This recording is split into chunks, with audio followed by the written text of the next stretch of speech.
Donc voici la correction pour les tests des suites numériques pour les premières. Donc j'ai l'exercice 1, on considère la suite des nombres impairs. U0 est égal à 1, on doit déduire U1, U2, U3.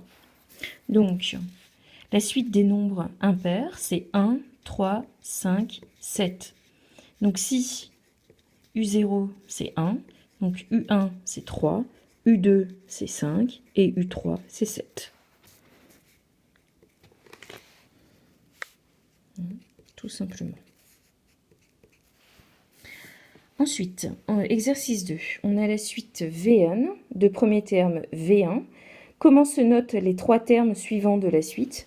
Eh bien, si c'est V1, après ce sera V2, ce sera V3, ce sera V4. Les trois suivants.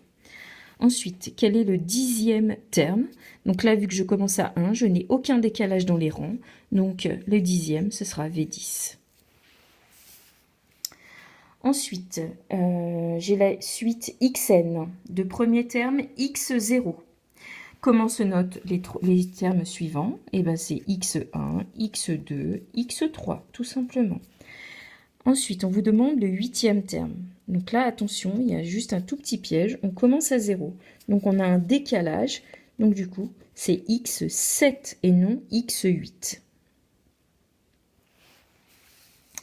Exercice 4. Exercice 4, donc j'ai deux suites, W et T. Il faut noter le terme et sa valeur suivant les questions. Alors, on vous demande quel est le terme de rang 4 de la suite WN. Donc, WN, elle est là. Le rang, c'est ici. Le rang 4, c'est là. Et du coup, c'est W4 et ça vaut 5. Je vous rappelle qu'il fallait noter et le terme et la valeur. Ensuite, quel est le troisième terme de la suite VN? Le troisième terme de la suite VN. Troisième terme, 1, 2, 3, c'est W2 et ça vaut moins 30.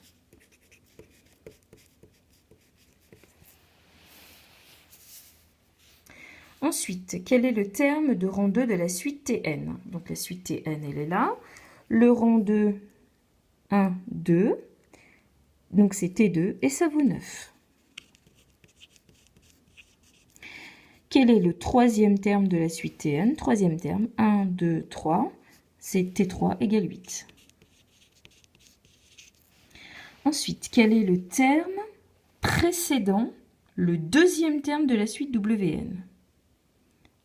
Donc, suite WN, elle est là. Le deuxième terme, 1, 2. Et celui qui précède, c'est W0. Précède, ça veut dire avant. Donc, c'est W0 et ça vaut 2.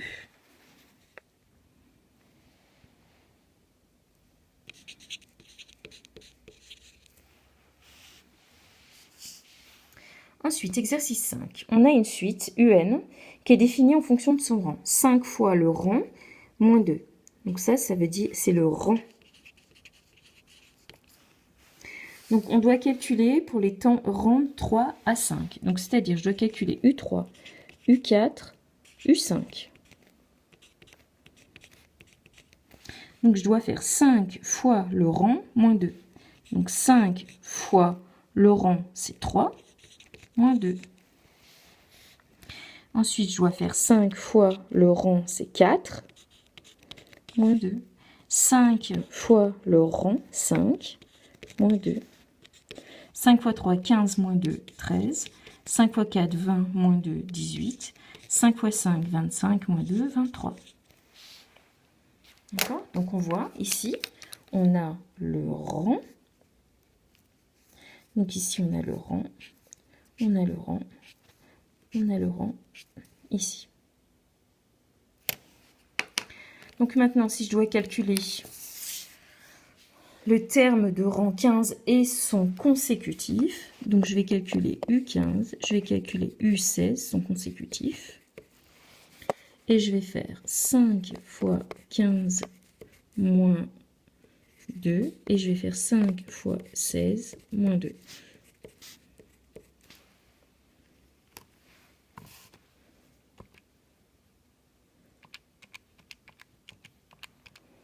Donc ça fait